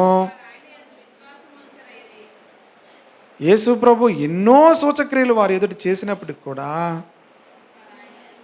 ఏం చేయలేదట? వారే ఆయన యందు. మీరేమనుకుంటున్నారు? సూచక్రియలు చేస్తే నమ్మేస్తారు అనుకుంటున్నారా? యేసు ప్రభు ఎన్నో సూచక్రియలు చేశాడు, కానీ వాళ్ళు ఏం చేయలేదు? నమ్మలేదు. ఇంకా ఏదైనా చేయమంటున్నారు, ఇంకా ఏదైనా చేయమంటారు. ఇక ప్రతిరోజు ఏం కావాలి వాళ్ళకి? సూచక్రియలే కావాలి. సూచక్రియలు అనేవి రక్షణ పొందడానికి కాదు. ఆయా సందర్భాల్లో కొంతమంది ప్రభువునందు విశ్వాసం ఉంచడానికి దేవుడు కొన్ని సూచక్రియలు చేసినప్పటికి కూడా సూచక్రియలు అనేవి రక్షణకు కాదు. ఖచ్చితంగా రక్షించబడాలంటే ఏం చేయాలి? సువార్తను నమ్మాలి. యేసుక్రీస్తు నా కొరకు సిలువ వేయబడాలని నమ్మాలి. యేసు ప్రభు దగ్గరికి అదే అధ్యాయంలో 12వ అధ్యాయం యోహాను సువార్తలోనే గ్రీసు దేశస్తులు వచ్చారు. వీళ్ళెవరు? జ్ఞానులు. గ్రీసు దేశస్తులు ఎవరు? ఇప్పుడు ఆ గ్రీసు దేశస్తుల్లోంచలే సోక్రటీసు, అరిస్టాటిల్ వీళ్ళందరూ కూడా వచ్చారు కదా. వాళ్ళు చాలా జ్ఞానులు, ఫిలాసఫర్స్ వాళ్ళందరూ కూడా. 12వ అధ్యాయం 20వ వచనం చూడండి. ఆ పండుగలో ఆరాధింపవచ్చిన వారిలో కొందరు గ్రీసు దేశస్తులు ఉండిరి. వారు గలిలయలోని బెత్సైదా వాడైన ఫిలిప్పు వద్దకు వచ్చి, అయ్యా మేము యేసును చూడగోరుచున్నామని అతనితో చెప్పగా, ఫిలిప్పు వచ్చి ఆంద్రేయుతో చెప్పును, ఆంద్రేయు ఫిలిప్పును వచ్చి యేసుతో చెప్పిరి. అందుకు యేసు వారితో ఇట్లేను, మనుష్య కుమారుడు మహిమ పొందవలసిన గడి వచ్చి ఉన్నది. గోధుమ గింజ భూమిలో పడి చావకుండా నీళ్ళ అది ఒంటిగానే ఉండును, అది చచ్చి నీళ్ళ విస్తారముగా ఫలించును. ఏమర్థమైంది? వాళ్ళు ఏమన్నారు? వచ్చి యేసుక్రీస్తును చూడాలని వచ్చారు. వీళ్ళు వచ్చి ఆంద్రేయ, ఫిలిప్ వచ్చి యేసుప్రభు దగ్గరికి వచ్చి, గ్రీసు దేశస్తులు వచ్చారు, వాళ్ళు చాలా జ్ఞానులు, ప్రభు నీతో మాట్లాడతారంట. ప్రభు ఏం చేయాలి? మాట్లాడాలి. ప్రభు ఏమంటున్నాడు? ఆయన ఏమన్నాడు చెప్పండి. అక్కడ గోధుమ గింజ భూమిలో పడి చావకుండా ఏళ్ళది ఒంటిగా ఉండి అది చచ్చిన ఏళ్ళ విస్తారంగా. ఏం అర్థమైంది మీకు అది? యేసుప్రభు వాళ్ళు అడిగిన దానికి ఇక్కడ దానికి కరెక్ట్గా జవాబు ఉందా? మీకైతే ఏమవుతుందో చెప్పండి, అడిగిన దానికి సమాధానం చెప్పకపోతే. మీకు గన్నలు తీసేస్తారు. ఏంటి గన్నలు కత్తులు తీసేస్తారు. యేసుప్రభు ఏం చెప్పారు ఇక్కడ? యేసుప్రభు అక్కడ సిలువను గురించి చెప్పాడు. ఆయన గోధుమ గింజ ఏమవ్వాలి? భూమిలో పడి చచ్చిన ఎడలా. సిలువ అక్కడ చచ్చిన అంటే సిలువను గురించి చెప్పాడు ఆయన. సిలువే రక్షిస్తా తప్ప నా దగ్గరికి వచ్చి జ్ఞానంతో వచ్చి ఏవేవో ప్రశ్నలు అడిగినా వాళ్ళకి రక్షణ లేదు. నేను చనిపోయే సమయం వచ్చింది, నేను చనిపోతే విస్తారముగా ఫలిస్తాను అని ఆయన గురించి చెప్తున్నాడు. అర్థమైందా? కొన్నిసార్లు యేసుప్రభు జవాబు ఇవ్వట్లేదేమో అనుకుంటాం. ఆయన జవాబు ఉంటుంది మనం జాగ్రత్తగా అర్థం చేసుకుంటే. గోధుమ గింజ భూమిలో పడి చావకుండా ఒంటరిగానే ఉంటుంది. చనిపోతే ఆ చనిపోయిన విషయాన్ని వారు నమ్మితే వారు ఏమవుతారు? రక్షణ పొందుతారు. కనుక గ్రీసు దేశస్తులు జ్ఞానం వెతుకుతున్నారు, యూదులు ఏమడుగుతున్నారు?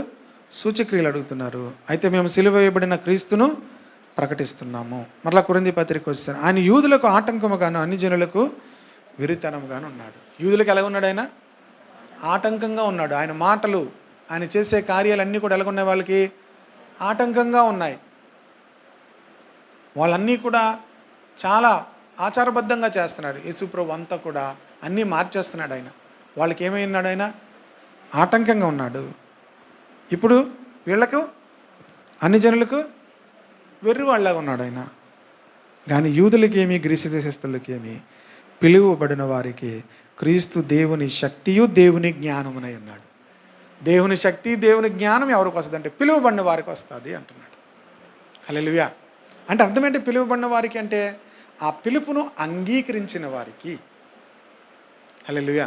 ఆ పిలుపును అంగీకరించిన వారికి దేవుడు జ్ఞానమునిస్తాడు, దేవుడు తన శక్తిని ఇస్తాడు. హల్లెలూయా. పిలువబడిన వారు కనుక ప్రియ దేవుని బిడ్డలారా, పిలువబడిన వారికి ఆయన దేవుని శక్తియు దేవుని జ్ఞానమునై ఉన్నాడు. ఆ మాట మరలా వివరిస్తాను. దేవుని వెర్రితనం మనుషుని జ్ఞానము కంటే జ్ఞానము కలది, దేవుని బలహీనత మనుషుల బలము కంటే. ఒకవేళ దేవుడు వెర్రివాడు అనుకుంటున్నారేమో, ఒకవేళ వెర్రివాడు అనుకున్నా మనుషుల జ్ఞానము కంటే అది ఆ వెర్రితనము జ్ఞానము గలది.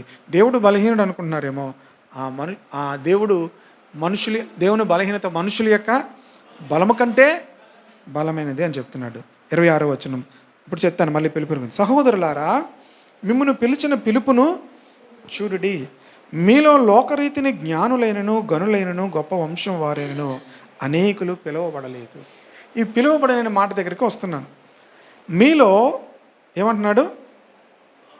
లోకరీతిని జ్ఞానులు గనులు గొప్ప వంశం వారు అనేకులు పిలువబడలేదు. చాలా జ్ఞానులు ఉన్నారు, మేము జ్ఞానులని చెప్పుకునే వాళ్ళు ఉన్నారు, వారిని దేవుడు పిలవలేదు.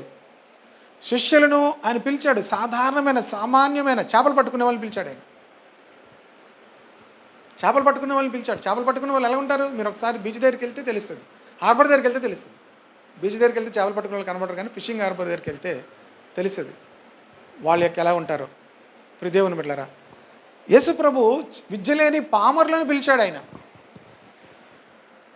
కనుక జ్ఞానులను పిలలేదు, గనులను పిలలేదు, గొప్ప వంశం వారిని కూడా ఆయన పిలవలేదు. కానీ ఏ శరీరం దేవుని ఎదుట అతిశయింపకుండానట్లు.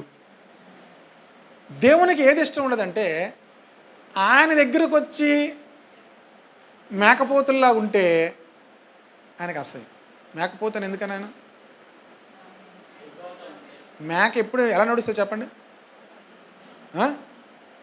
చూసారు ఎప్పుడు మేకలు? అవి మాకు ఎక్కడ ఖాళీ ఉంటుంది సార్, మాకు ఇంట్లోనే అయిపోతుంది వండుకోవడం తినడం. మేకలు చూసి ఎంత ఖాళీ ఉంటుందా? అట్లీస్ట్ అప్పుడప్పుడు విలేజ్ల వైపు వెళ్తే చూడండి, ఓళ్ళు వచ్చేస్తే. మేక ఎప్పుడు ఎలా నడుస్తుంది తెలుసా? మేకపోతు ఇలా ఎత్తుకుని. గొర్రెలు ఎప్పుడైనా ఎలా నడుస్తుంది చూడండి, బుర్ర ఎత్తదు, బుర్ర అంతా కిందకే ఉంటుంది. అందుకు ప్రియ దేవుని బిడ్డలారా, ఎవరూ కూడా దేవుని దగ్గర అతిశయపడితే ఆయనకి ఇష్టం ఉండదు. ఆయన ఏదైనా ఇష్టపడతాడు, కానీ అతిశయపడితే ఇష్టపడ్డాడు. మీరు దేని గురించి అతిశయపడినా ఇష్టపడు. అతిశయం అనేది పూర్తి జీరో అయిపోవాలి మీకు. అర్థమవుతుంది కదా? ఏ శరీరయు దేవుని ఎదుట అతిశయింపకూడదు. దేవుని దగ్గరికి వచ్చి ఏం చేయకూడదట? అతిశయింపకూడదు. జ్ఞానులను సిగ్గుపరచుటకు లోకములో ఉండి వెర్రి వారిని దేవుడు ఏర్పరచుకున్నాడు. మీరు ఇక్కడ 3 క్యారెక్టర్లు చెప్తాడు. ఈ మూడిట్లో ఎక్కడో దగ్గర మీరు సెట్ చేసుకోవాలి.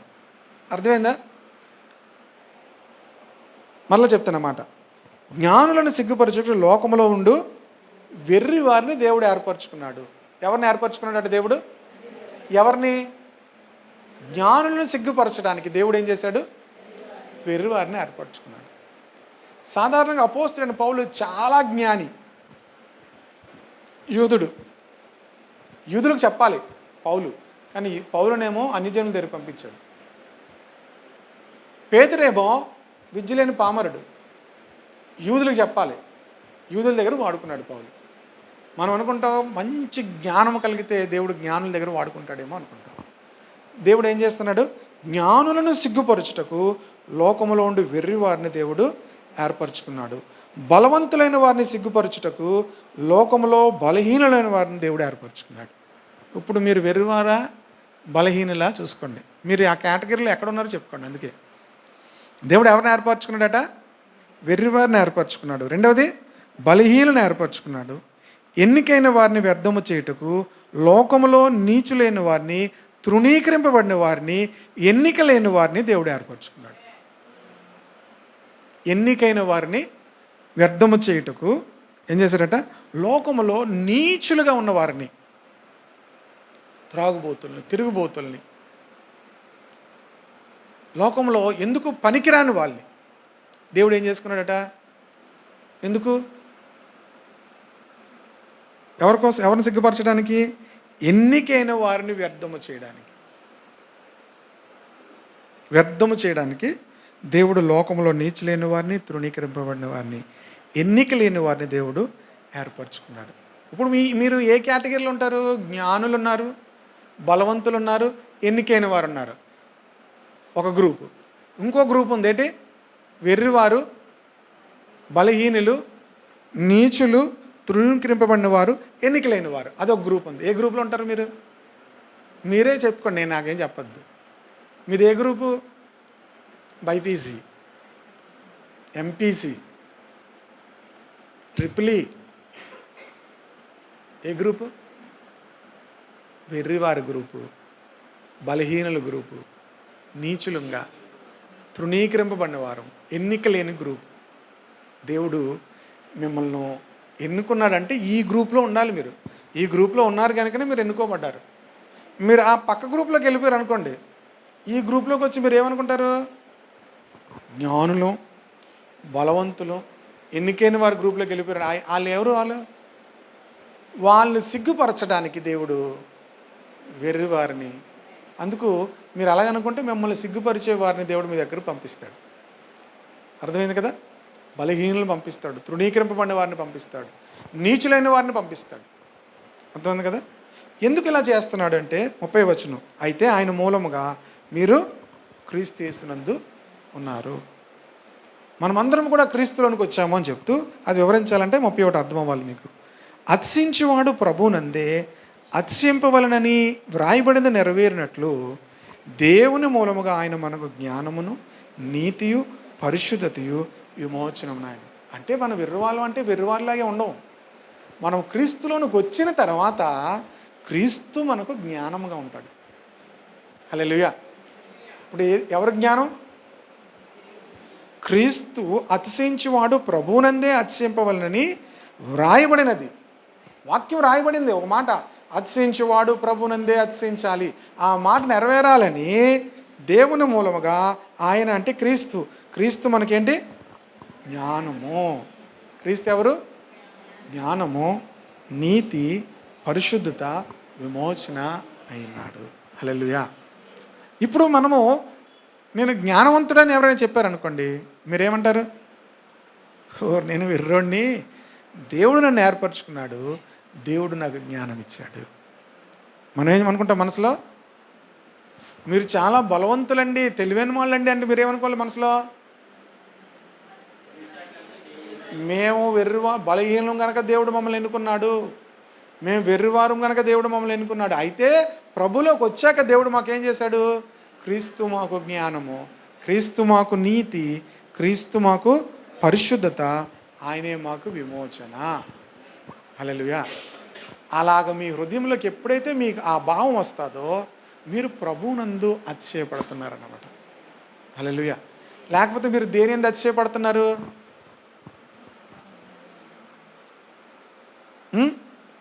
జ్ఞానమును బట్టి అతిశయపడతారు, బలమును బట్టి అతిశయపడతారు, మీకున్నటువంటి ఆ స్టేటస్ని బట్టి ఇవన్నీ కూడా దేవునికి అసహ్యమైనవి.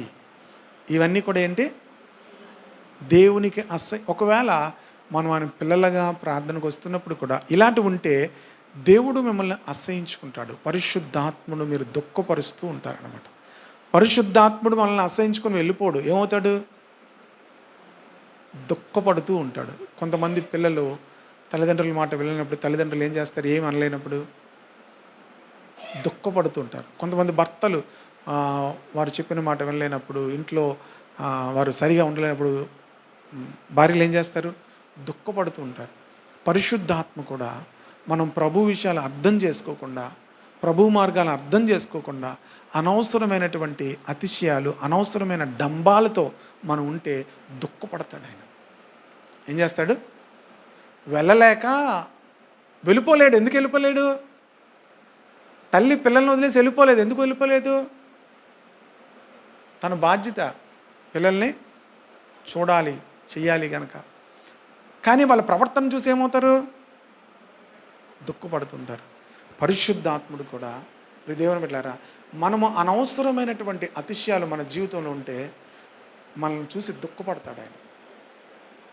మనల్ని చూసి ఏమవుతాడు? ఆయన దుఃఖపడతాడు. ప్రభుకి అటువంటివన్నీ కూడా అసహ్యం. కనుక దేవుని బిడ్డలారా, ప్రభువుకి అసహ్యమైనవి ఇలాంటివన్నీ మన జీవితాల నుంచి తీసేసుకోవాలి. దేనిని బట్టి అతిశయపడకూడదు. ఎంతో దీనంగా మన జీవితాల్లో మనం ఉండాలి. మనం ఎంత దీనంగా ఉంటే ఆయన మన చూసి అంత సంతోషిస్తాడు. హల్లెలూయా. ప్రభువుని తృణీకరించారు. ప్రభువుని దేవుని బిడ్డలారా ఎంతో అసహ్యంగా మాట్లాడారు. వాటన్నిటి మధ్యలో అన్నిటి మధ్యలో ఆయన ఓర్చుకున్నాడు. హల్లెలూయా. అన్నిటి మధ్యలో ఆయన ఏం చేశాడు? ఓర్చుకున్నాడు. మనం కూడా ఓర్చుకోవాలి తప్ప ఎవరి మీద కూడా ఏ విధమైన అతిశయం పడి నేనెంత,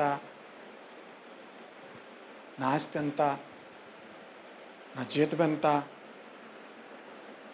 ఇలాంటివి ఏమీ కూడా మనము అతిశయపడకూడదు. నీ జీతం, మీకు విషయం చెప్పనా? మీకు ఎంత జీతం ఉంటే అంత లెక్క దేవునికి చెప్పాలి. బోల్డ్ లెక్క చెప్పాలి మీరు. తెలుసా?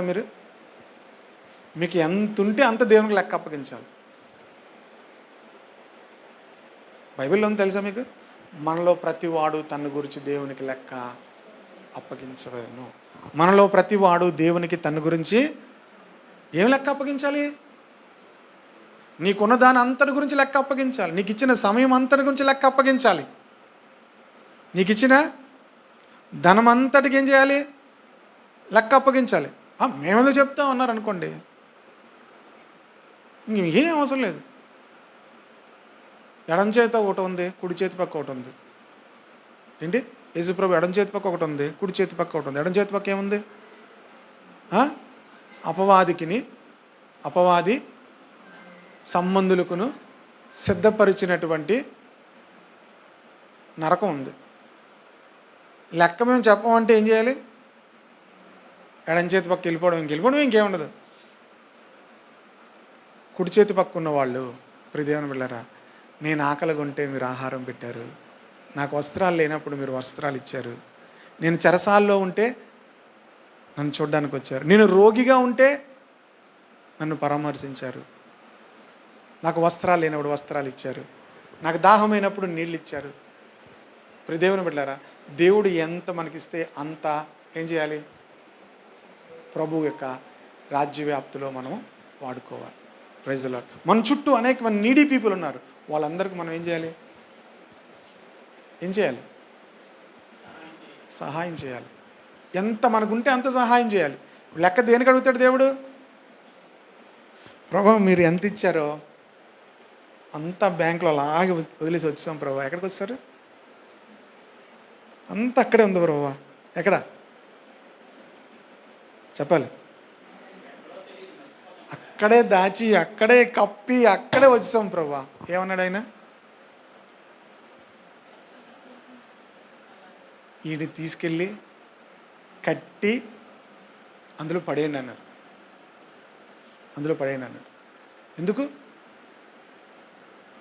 దేవుడు మనకి ఏది దాచుకోవడానికి కాదు.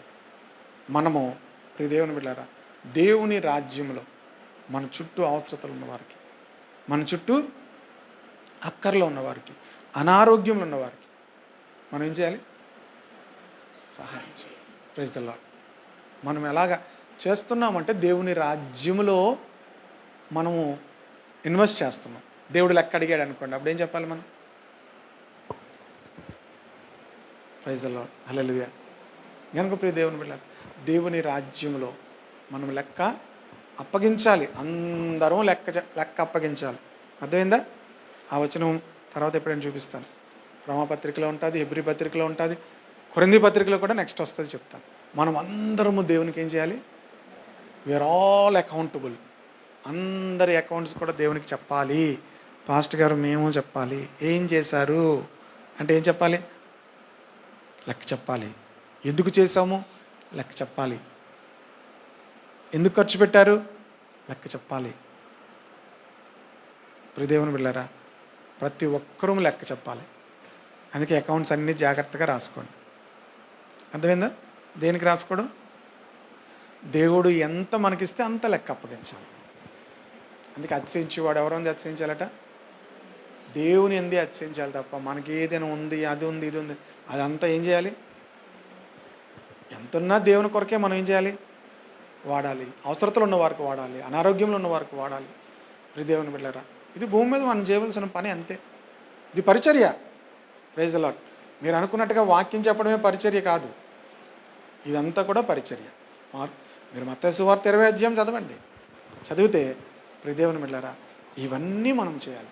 ఇవన్నీ మనం చేయాలి. వస్త్రం లేని వారికి వస్త్రాలు ఇవ్వాలి, ఆహారం లేని వారికి ఆహారం ఇవ్వాలి, చెరసాల్లో ఉన్నవారికి, మరి చాలా పరిస్థితులు బాగలేని వారికి, అనారోగ్యం ఉన్నవారికి, ఇవన్నీ మనం చేయాలి. మీరేమనుకుంటారంటే ఇవన్నీ ఎవరి పని?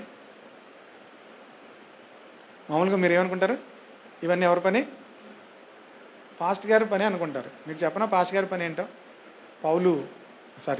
పేతురు యోహాన్లు ఏం చెప్పారు సార్?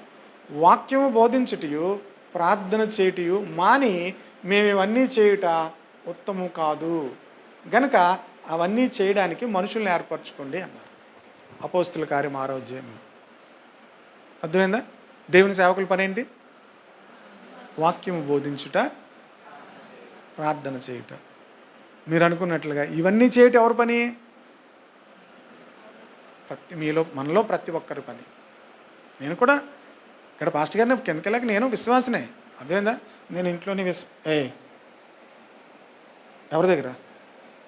వీడియో దగ్గర పాస్టర్ గారిని, బెన్నీ దగ్గర పాస్టర్ గారిని, నేను ఎవరిని? పాస్టర్ గారిని. ఇంట్లో కిల్లాక ఇంకా పాస్టర్ గారు ఏమి ఉండదు. ఎవరు మనం? విశ్వాసం. ఎవరు మనం? విశ్వాసం. పాస్టర్ అనేది దేవుని యొక్క పని. మీరు ఉద్యోగంలోకి ఇంట్లోకి వచ్చిన తర్వాత రైల్వే డ్యూటీలు చేసిన వాళ్ళు, లేకపోతే హాస్పిటల్లో డ్యూటీ చేసిన వాళ్ళు యూనిఫామ్ వేసుకుంటారు. ఇంట్లో కూడా యూనిఫామ్ వేసుకుంటారండి.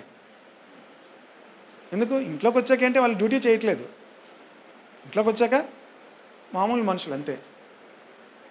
కనుక ఇంట్లోకి వచ్చాక మనం అందరం విశ్వాసం. Praise the lord. హల్లెలూయా. కనుక అందరం లెక్క అప్పగించాలి. సేవకులు అప్పగించాలి, విశ్వాసులు లెక్క అప్పగించాలి. చాలా జాగ్రత్తగా ఉండాలి. లెక్కలు రాసుకోండి ఈరోజు నుంచి. ఏం చేస్తున్నారు ఏంటి? ఏముందండి, బుకింగ్ బుకింగ్ బుకింగ్. ఎంత బుకింగే, నీకే బుకింగ్. ఎవరికి బుక్ చేసావు? ఇప్పుడు అందులో పెద్ద బుకింగ్ నీ కొరకు మనం చేసుకుంటే పెద్దది ఏముంది? ఎవరికి బుక్ చేస్తున్నావు? ఎవరికి చేస్తున్నావు? దేవుడు మనకు సామర్థ్యం ఇచ్చింది అనేకుల కొరకు మనం కూడా ఏం చేయాలి? అంతే తప్ప మనం అతిశయపడడానికి కాదు. దేనిని బట్టి కూడా ఏమవకూడదు. కళ్ళు మూసుకుందాం అందరం కూడా ఒక్క అర నిమిషం. దేనిని బట్టి కూడా ఏ శరీరయు దేవుని ఎదుట అతిశయింపకుండానట్లు దేవుని మూలముగా క్రీస్తు మనకు జ్ఞానమును, నీతియు, పరిశుద్ధతయు, విమోచనమును ఆయను. కనుక లోకంలో జ్ఞానులను సిగ్గుపరచుటకు దేవుడు వెర్రివారిని ఏర్పరచుకున్నాడు. బలవంతులను సిగ్గుపరచుటకు బలహీనులను ఏర్పరచుకున్నాడు. ఎన్నికైన వారిని వ్యర్థము చేయుటకు ఎన్నిక లేని వారిని, నీచులైన వారిని, తృణీకరింపబడిన వారిని దేవుడు ఎన్నుకున్నాడు. ఈరోజు నువ్వు నేను ఎన్నిక లేని వారము, తృణీకరింపబడిన వారము, ఒకప్పుడు నీచులముగా నీచమైన బ్రతుకు బ్రతికిన వాళ్ళమే, వెర్రివారము. దేవుడు జ్ఞానం ఇస్తేనే దేవుని తెలుసుకున్నాము, కానీ లేకపోతే మనము వెర్రివారమే, మనము ఎంతో బలహీనులమే. కానీ దేవుడు మనల్ని ఏర్పరచుకున్నాడు, దేవుడు మనల్ని పిలుచుకున్నాడు. ఎందుకంటే జ్ఞానులను సిగ్గుపరచటానికి, బలవంతులను సిగ్గుపరచటానికి, ఎన్నికైన వారిని వ్యర్థము చేయడానికి దేవుడు మనల్ని అందరినీ పిలుచుకున్నాడు. అలాగ దేవుడు మనల్ని వాడుకోవాలంటే మనం ఆయన దగ్గర ఎప్పుడు అతిశయపడకూడదు, దేనిని బట్టి కూడా అతిశయపడకూడదు. ప్రభా, నేను కలిగి ఉన్నదంతా కూడా నువ్వు నాకు ఇచ్చావు, దీనికి నేను లెక్క అప్పగించాలి. మట్టిలో పెట్టి కప్పిపెట్టి నీ వద్దకు వస్తే అతన్ని చూచి, దేవా, అతని కాళ్ళు చేతులు కట్టి నరకంలో పడవేయమని చెప్పారు ప్రభా. అటువంటి పరిస్థితి మాలో ఏ ఒక్కరికి ఉండకూడదు. ప్రభు పరిచర్యలో మేమందరం పాలిభాగస్తులం అయ్యే కృప దయచేయండి. లోకము పుట్టినది మొదలుకొని మా కొరకు సిద్ధపరిచినటువంటి ఆ రాజ్యంలో మేమందరం ఉండాలి. అపవాది సంబంధులకును సిద్ధపరిచినటువంటి ఆ నిత్య నరకాగ్నిలోకి ఏ ఒక్కరు వెళ్ళకూడదు ప్రభా. మేము కానీ మా కుటుంబాల్లో కానీ ఏ ఒక్కరు వెళ్ళకూడదు. దాని కొరకు మమ్మల్ని అందరినీ కూడా సిద్ధపరచమని ఇదను విన్న మాటలన్నీ కూడా ప్రతి ఒక్కరు హృదయాల్లో మరలా నాయనా తండ్రి అవి వారికి జ్ఞాపకం వచ్చినట్లుగా, వారు సరిచేయబడినట్లుగా సహాయం చేయమని నీ చేతులకు ప్రతి బిడ్డను అప్పగిస్తూ యేసుక్రీస్తు నామములో ప్రార్థిస్తున్నాం తండ్రి, ఆమేన్. తండ్రి అయిన దేవుని ప్రేమ, ప్రభువైన యేసుక్రీస్తు వారి కృప, పరిశుద్ధాత్మ దేవుని యొక్క నింపుదల, కాపుదల, ప్రభువును ప్రేమించి ఆయన మాటలు వినటకు వచ్చిన ప్రతి బిడ్డకును తోడై ఉండి నడిపించునుగాక. ఆమేన్.